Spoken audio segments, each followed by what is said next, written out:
Shampoo தேர்ந்தெடுக்கும் பொழுது, சோப்பை தேர்ந்தெடுக்கும் போது ஏதாவது வேற குறிப்பிட்ட விஷயங்களை கவனிக்கணுமா? இந்த ஹோம்மேட் சோப்புங்கிற விஷயம் நிறைய இடத்துல நீங்கள் பார்த்தீங்கன்னா பிரபலம் ஆகிட்டு வருது. உப்பு கடலில் திரிதிரியா ஒரு அழுக்கு மாதிரி வருதுங்களே, சோப்பு ஒருத்தர் பயன்படுத்தணுமா, அவசியமாக அதை யூஸ் பண்ணி ஆகணுமா அப்படிங்கிற கேள்வி உங்களுக்குள்ள வரும். பக்கத்து வீட்டுக்காரர் அடாடா நீங்கள் சந்தன சோப் போட்டு குளிச்சிருக்கீங்களா அப்படின்னு கேள்வி கேட்டாருன்னா அது உங்களுக்கு சந்தோஷத்தை கொடுக்கக்கூடாதுங்க, மன வருத்தத்தை தான் கொடுக்கணும். என்ன காரணம்னா அதுக்கு முதல்ல துர்நாற்றம் ஏன் வருதுங்கிற விஷயத்தை நம்ம புரிஞ்சுக்கிட்டோம்னா அதை ஈஸியாக நம்மளால் கையாள முடியும். ஆபத்தான சில வேதிப்பொருட்கள் இருக்கு. Welcome back to Aathichoodi channel. இன்னைக்கு நம்ம சோப்பு, ஷாம்பு இதனுடைய பயன்பாட்டை பற்றி நம்ம பார்க்க போகிறோம். சோப்பு கண்டுபிடிக்கப்பட்டு கடந்த 200 வருஷம் ஆகுதுங்க. அதே சமயத்தில் தோல் நோயினுடைய எண்ணிக்கையும் கடந்த 200 வருஷமாக அதிகமாகிட்டு போயிட்டு இருக்கிற உண்மையை மறுக்க முடியாதுங்க. சரி, அப்போ சோப்புங்கிறது என்ன? சோப்புங்கிறது ஒன்றும் கிடையாதுங்க. சோடியம் சால்ட் ஆஃப் ஃபேட் இல்லைனா பொட்டாசியம் சால்ட் ஆஃப் ஃபேட். நம்ம துணி துவைக்கிறதுக்காக பயன்படுத்துகிறோம் இல்லையா டிட்டர்ஜென்ட், அதான் சோடியம் சால்ட் ஆஃப் ஃபேட்டுங்க.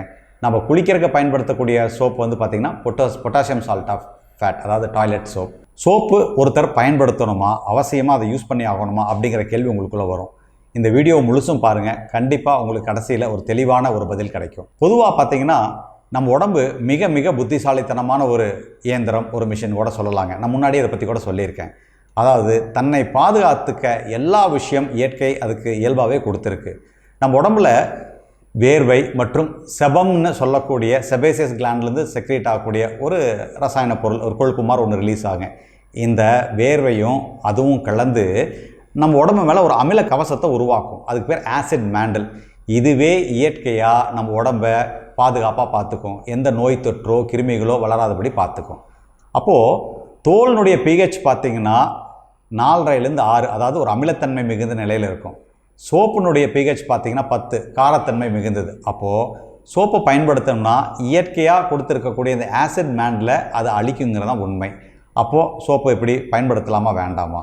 சோப்பை நாம் புத்திசாலித்தனமாக பயன்படுத்தணும் எப்படிங்கிறத நம்ம பார்ப்போங்க. இப்போது ஒருத்தர் தூசு, குப்பை, அழுக்கு மிகுந்த அசுத்தமான சூழ்நிலையில் வேலை செய்கிறாரு. அப்போது கண்டிப்பாக அவர் சோப்பை பயன்படுத்தணும். எப்போ? காலையில் வேலைக்கு போயிட்டு வீட்டுக்கு வராரு இல்லைங்களா, மாலை, அப்போது சோப்பை போட்டு நம்ம குளிக்கலாங்க. பொதுவாக சோப்பினுடைய வேலை என்னவாக இருக்குன்னு பார்த்தீங்கன்னா அது ஒரு எமல்சிஃபைங் ஏஜென்ட். என்ன பண்ணுன்னா உடம்புல இருக்கக்கூடிய எண்ணெயுடன் கலந்த அழுக்கு இல்லை உடம்புல இருக்கக்கூடிய எண்ணெய் பிசுக்கு இதில் சேர்ந்த அழுக்கை தண்ணியோட சேர்க்கறக்கு இந்த சோப்பு உதவியாக இருக்கும். அதன் மூலம் இந்த அழுக்கு ஈஸியாக ரிமூவ் பண்ணிட்டு வரக்கு தான். என்ன இவ்வளோதானா?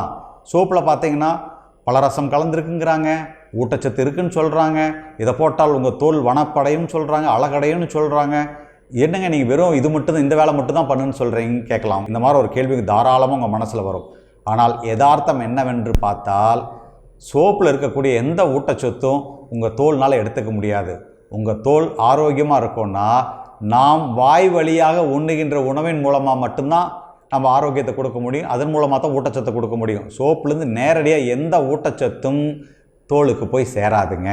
அழுக்க நீக்கலை அப்படின்னு சொல்கிறீங்க.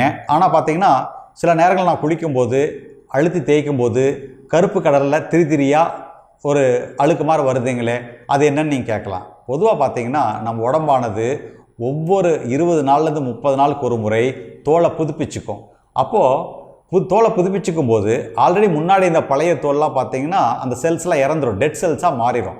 அந்த டெட் செல்ஸ் பார்த்தீங்கன்னா உடம்புல எங்கெங்கெல்லாம் உடை கவர் பண்ணாமல் இருக்குதோ, எங்கெங்கெல்லாம் துணி கவர் பண்ணாமல் இருக்கோ அந்த பகுதியில் இருக்கக்கூடிய டெட் செல்ஸ்லாம் தானாகவே உதிர்ந்துடும். ஏதோ வேலை செய்யும் போது அங்கே எங்கே பட்டு உதிர்ந்துடும்.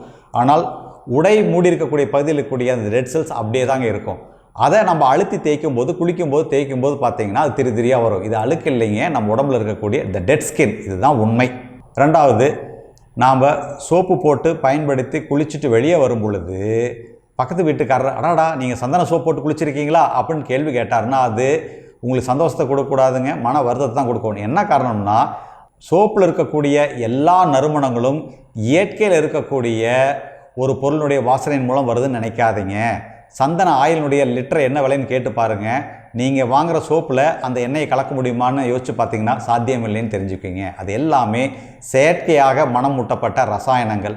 அப்போது அந்த ரசாயனம் உடம்புல இருக்குங்கிறது தான் அர்த்தம். நீ வெளியே வரவும் அந்த வாசம் வீசுதுன்னா அந்த ரசாயனம் தொடர்ந்து உடம்புல இருந்துட்டுருக்குன்னு அர்த்தம். அப்போது நீங்கள் குளிச்சுட்டு வெளியே வரும்போது சோப்பினுடைய நறுமணம் கண்டிப்பாக உங்களுக்கு கூட வீசக்கூடாது. சரி, நீங்கள் சொல்லிட்டீங்க இந்த மாதிரி தோலினுடைய பிஹெச் வந்து அமிலத்தன்மை வாய்ந்தது, சோப்பு பார்த்திங்கன்னா காரத்தன்மை வாய்ந்தது. அப்போ என்ன பண்ணணும்னு பார்த்தா கண்டிப்பாக நம்ம ஒரு தரமான உடம்போட ஒத்து போகிற அளவுக்கு, அதாவது ஒரு 7 pH அளவில் இருக்கக்கூடிய சோப்பை நம்ம பயன்படுத்தலாங்க. அந்த மாதிரி சோப்பு, தரமான கம்பெனியுடைய சோப்பு இன்றைக்கி மார்க்கெட்டில் அவைலபிளாக இருக்குதுங்க.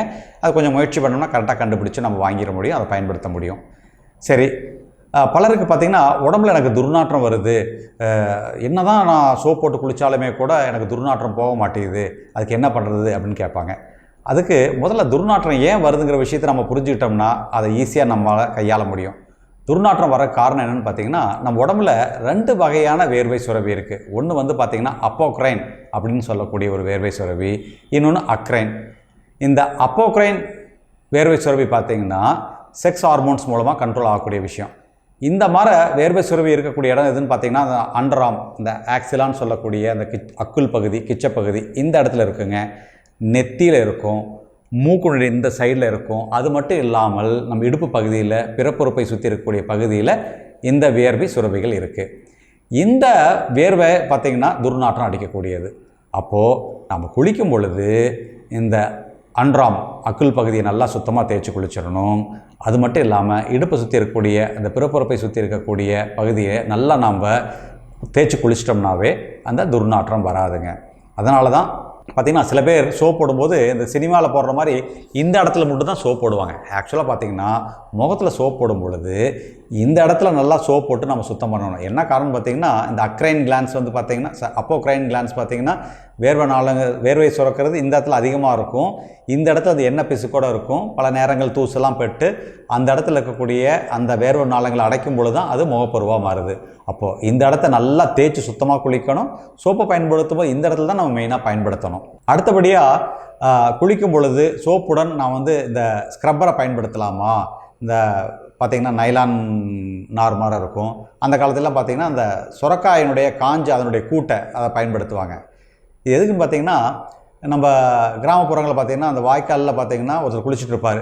அவர் என்னடானா இந்த சுரக்காயினுடைய நாரை வச்சு குளிச்சுட்டு இருப்பார். இன்னொரு பக்கம் பார்த்திங்கன்னா ஒரு எருமையை குளிப்பாட்டிகிட்டு இருப்பாங்க, தேங்காய் நாரை வச்சு தேய்ச்சிட்டு இருப்பாங்க. ரெண்டுமே தப்புங்க. நம்ம உடம்பை அப்படி துன்புறுத்தவே கூடாது.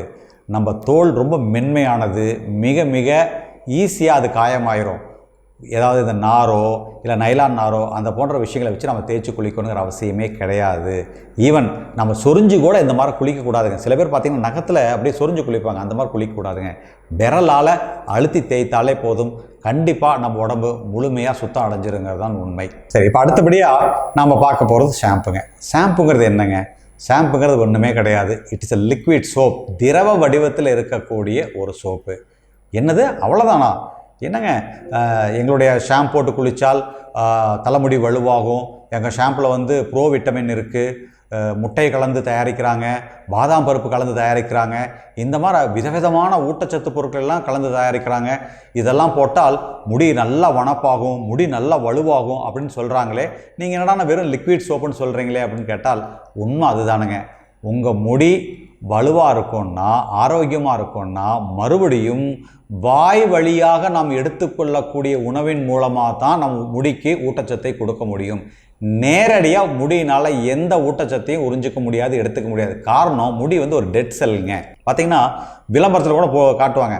ஒரு அம்மா பார்த்திங்கன்னா அவங்க முடியை வந்து கட்டி லாரியை பிடிச்சி இழுப்பாங்க. அவங்க ஷாம்பை பயன்படுத்தினா முடி அவ்வளோ வலிமையாயிருமா, முடியை கட்டி அந்த லாரியை தூக்கி அப்படியே சேத்துல மாட்டின லாரியை இழுத்து இந்த பக்கம் விடுவாங்க. இதெல்லாம் சாத்தியமே கிடையாதுங்க. அந்த மாதிரி ஏதாவது போய் பண்ணிடாதீங்க. பண்ணிங்கன்னா உங்கள் மண்டையோட்டோட தோல் பிஞ்சு முடியும் தானாக போயிருங்கிறது தான் உண்மை. ஷாம்பை தேர்ந்தெடுக்கும் பொழுது, சோப்பை தேர்ந்தெடுக்கும் போது ஏதாவது வேறு குறிப்பிட்ட விஷயங்களை கவனிக்கணுமா? ஒன்று, நான் முன்னாடியே சொன்ன மாதிரி இந்த pH கம்மியாக இருக்கிற மாதிரி ஒரு 7 கிட்ட இருக்கிற மாதிரி தேர்ந்தெடுக்கணுங்க. ரெண்டாவது, ஆபத்தான சில வேதிப்பொருட்கள் இருக்குது. பேரபின்ஸ், டயாக்சின், பாலிஎத்திலின் கைக்கால், இந்த மாதிரி தேவையில்லாத சில ரசாயன பொருட்கள் இருக்கும். இதெல்லாம் இல்லாத ஷாம்புவாக சோப்பாக நாம் வாங்கிக்கலாங்க. அப்புறம் ஷாம்பு பயன்படுத்தும் பொழுது எந்த அளவுக்கு பயன்படுத்தணும்னு பார்த்திங்கன்னா, ஒரு உள்ளங்கையில் 1 ரூபா காசு அளவுக்கு தாங்க நம்ம ஷாம்பு ஊற்றணும். அந்த அளவு கூட எப்படி பயன்படுத்தணும்னா, ஒரு கிண்ணத்துலேயோ மக்குலேயோ அதை ஊற்றி கொஞ்சம் தண்ணி ஊற்றி டைல்யூட் பண்ணதுக்கு அப்புறம் தான் நம்ம தலையில் அப்ளை பண்ணணுங்க. அதே மாதிரி எல்லா நாள் ஷாம்பு போடணுங்கிற அவசியமே இல்லைங்க. பல நேரங்களில் தலையில் இருக்கக்கூடிய சருமமான அந்த ஸ்கேல்ப்புங்கிறது வறட்சி அடையிறதுக்கு மிக முக்கியமான காரணமே பார்த்திங்கன்னா ஷாம்பு தாங்க. அப்புறம் முடி பளபளப்பாக இருக்குது அப்படி இருக்குது இப்படி இருக்குது நம்ம ஷாம்பு பயன்படுத்தினால் அப்படி இருக்குன்னு தோணுறதுக்கு காரணம் அதில் இருக்கக்கூடிய சில ரசாயனங்கள் அந்த மாதிரி தன்மையை கொடுக்கும். நீங்கள் ஷாம்பு நிறுத்துனீங்கன்னா பார்த்தீங்கன்னா உங்கள் முடி பழையபடி வேறு ஏதோ மாற ஆயிரும். காரணம் உங்களுக்கு ஷாம்பு மேலே டிபெண்டன்ஸ் ஆயிடுச்சு. அளவாக ப்ராக்டிக்கலாக யூஸ் பண்ணுங்கள். இன்றைக்கி இருக்கக்கூடிய வாழ்க்கையில் சோப்பு ஷாம்பு டோட்டலாக பயன்படுத்தாமல் இருக்க முடியாது. தேவைக்கேற்ற மாதிரி பயன்படுத்துங்க. எல்லா நாளும் சோப்போ ஷாம்போ அவசியம் இல்லை. சில நேரங்களில் உங்களுக்கு கொஞ்சம் நம்ம அழுக்கு சுத்தம் இல்லாத ஒரு சூழ்நிலைக்கு போயிட்டு வந்திருக்குன்னு தோணும்போது அந்த மாதிரி நேரத்தில் பயன்படுத்து. நீங்கள் ஒரு இயற்கை மருத்துவர், ஷாம்புக்கும் சோப்புக்கும் பதிலாக வேறு ஏதாவது பொருளை பயன்படுத்தலாமா அப்படின்னு நீங்கள் கேட்கறது எனக்கு புரியுது. உங்களுக்காக சில விஷயங்கள் நான் சொல்கிறேன். சோப்பையும் ஷாம்பையும் பயன்படுத்தாமல் இயற்கையில் கிடைக்கக்கூடிய நிறைய பொருட்களை நம்ம பயன்படுத்தலாம். அதே அளவுக்கு நமக்கு பயனும் கிடைக்கும். இப்போது குளிக்கிறதுக்காக பார்த்தீங்கன்னா கடலை மாவு, பயத்த மாவு, அதாவது பச்சை பயிறு மாவுன்னு சொல்லுவாங்க, அதை பயன்படுத்தலாங்க. ஈவன் அரப்புன்னு நீங்கள் கேள்விப்பட்டிருப்பீங்க, எல்லா கிராமங்கள்லேயும் இருக்கும். அந்த அரப்பு கூட பார்த்திங்கன்னா ஒரு சோப்பினுடைய தன்மையோடு இருக்கும். அந்த அரப்பை கூட பயன்படுத்தலாங்க. இதை உடம்பு முழுவதும் தேய்த்து சுத்தமாக குளித்தாலே போதும். கண்டிப்பாக உடம்புல இருக்கக்கூடிய டெட் ஸ்கெல்லையும் ரிமூவ் பண்ண முடியும். அதே சமயத்தில் உடம்பு பாதுகாப்பாக உருவாக்கி வைக்கப்பட்டிருக்கக்கூடிய அந்த லேசான எண்ணெய் பிசுக்கும் இந்த ஆசிட் மேண்டலும் அப்படியே பாதுகாப்பாக இருக்குங்க. சரி, உடம்புக்கு பைத்த மாவு, கடலை மாவு, அரப்புன்னு சொல்லிட்டீங்க. தலைக்கு என்ன பயன்படுத்தலான்னா தலைக்கும் அதே மாதிரி அரப்பு, சீயக்காய், இந்த சோப் நட்டுன்னு சொல்லுவாங்க, பூந்தி கொட்டை, இதையும் பயன்படுத்தி சீரான அளவு பயன்படுத்தும் பொழுது முடியும் பாதுகாப்பாக இருக்கும். அதே சமயத்தில் தலையில் இருக்கக்கூடிய அந்த சர்மம், ஸ்கேல்ப்னு சொல்கிறோம் இல்லைங்களா, அதுவும் பாதுகாப்பாக இருக்கும். பார்த்திங்கன்னா நிறைய பேர் சொல்லுவாங்க, என் முகம் அடிக்கடி எண்ணெய் பிசுக்காயிருது, அடிக்கடி நான் முகம் கழுவ வேண்டியதாக இருக்குது, குறிப்பாக சோப் போட்டு கழுவுறேன், ஃபேஸ் வாஷ் போட்டு கழுவுறேன் அப்படின்னு சொல்லுவாங்க. இது அவசியமானு கேட்டால் கண்டிப்பாக கூடாதுங்க. அதாவது ஒரு முறை அப்படி கழுவலாங்க, ஆனால் அடிக்கடி அப்படி கழுவுறது நல்லதில்லை. சொல்லப்போனால் உடம்பே அந்த எண்ணெய் பிசுக்கை உருவாக்குவது உடம்பு தன்னை பாதுகாப்பாக வச்சுக்கிறதுக்காக தான் உருவாக்குது. அந்த செபம், அந்த வேர்வையில் இருக்கக்கூடிய அந்த எண்ணெய் பிசுக்கானது உங்கள் தோலில் நோய் தொற்று வராமல் இருப்பதற்காகவும் தோலை பாதுகாப்பாக வச்சுக்கிறதுக்காக தான் அது உருவாக்கப்படுது. அதை ஏன் நம்ம அடிக்கடி நீக்கணும்னு நினைக்கிறோம்? அது அவசியமே இல்லை. அடுத்தது பார்த்திங்கன்னா இந்த ஹோம்மேட் சோப்புங்கிற விஷயம் நிறைய இடத்துல நீங்கள் பார்த்திங்கன்னா ப்ராப்ளம் ஆகிட்டு வருது. இதை பயன்படுத்தலாமான்னு பார்த்தால் நான் மறுபடியும் ஆரம்பத்தில் சொன்ன ஒரே விஷயங்க, நம்மளுடைய தோலினுடைய pH 4.5லேருந்து 6.5, இதுக்கேற்ற மாதிரி சோப்பை நம்ம பயன்படுத்தணும். நீங்கள் ஹோமில் பண்ணக்கூடிய, வீட்டில் பண்ணக்கூடிய இந்த சோப்பானது இந்த pHக்குள்ளே இருக்குமா அப்படிங்கிறத பாருங்கள். ரெண்டாவது, இந்த சோப்பில் நீங்களும் மறுபடியும் பார்த்தீங்கன்னா செயற்கையான ரசாயனத்தை பயன்படுத்தி வாசனை வருவதற்காக பயன்படுத்துவீங்க. அது எந்த அளவுக்கு பயன்படுத்துறது, எந்த அளவுக்கு அந்த சோப்பில் கொழுப்பு இருக்கணும், எந்த அளவுக்கு அந்த சோடியம் சால்ட்டோ இல்லை பொட்டாசியம் சால்ட்டோ நீங்கள் கலக்க போகிறீங்க அப்படிங்கிற ப்ரொப்போர்ஷன் உங்களுக்கு தெரியலன்னா கண்டிப்பாக அந்த சோப்பு உங்கள் உடம்புக்கு தொந்தரவு கொடுக்கலாம். ஏன்னா ஒரு ஸ்டாண்டர்டைசேஷன் இல்லாமல், ஒரு கம்பேரிசன் இல்லாமல் நாம் அந்த மாதிரி தயாரித்து பயன்படுத்தும் போது நல்லது நடக்காட்டி கூட பரவாயில்லைங்க, இதை தீங்கு ஆயிடக்கூடாது.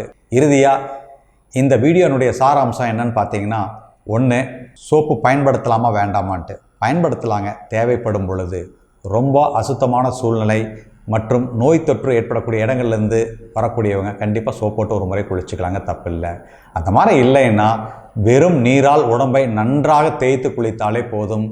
துர்நாற்றம் தவிர்ப்பதற்கு வேணா அந்த குறிப்பிட்ட பகுதிகள், அண்டராம், ப்ரைவேட் பார்ட்ஸை சுற்றி இருக்கக்கூடிய இடங்கள், இங்கெல்லாம் வேணால் சோப் போட்டு சுத்தமாக தேய்ச்சி குளித்தால் போதுமானதுங்க.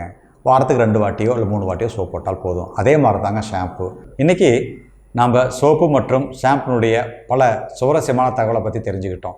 இந்த மாதிரி அடிப்படை தகவல்கள் மட்டும் இல்லாமல் உடல் நலம், மனநலம் மற்றும் பல்வேறு சுவாரஸ்யமான வீடியோக்களை உங்களுக்கு நாங்கள் கொடுக்கலான்ட்டு இருக்கிறோம். இந்த சேனல் உங்களுக்கு பிடிச்சிருந்தால் சப்ஸ்கிரைப் பண்ணுங்கள், மறக்காமல் பெல் ஐக்கானை கிளிக் பண்ணுங்கள், மற்றவர்களுடன் பகிர்ந்து கொள்ளுங்கள்.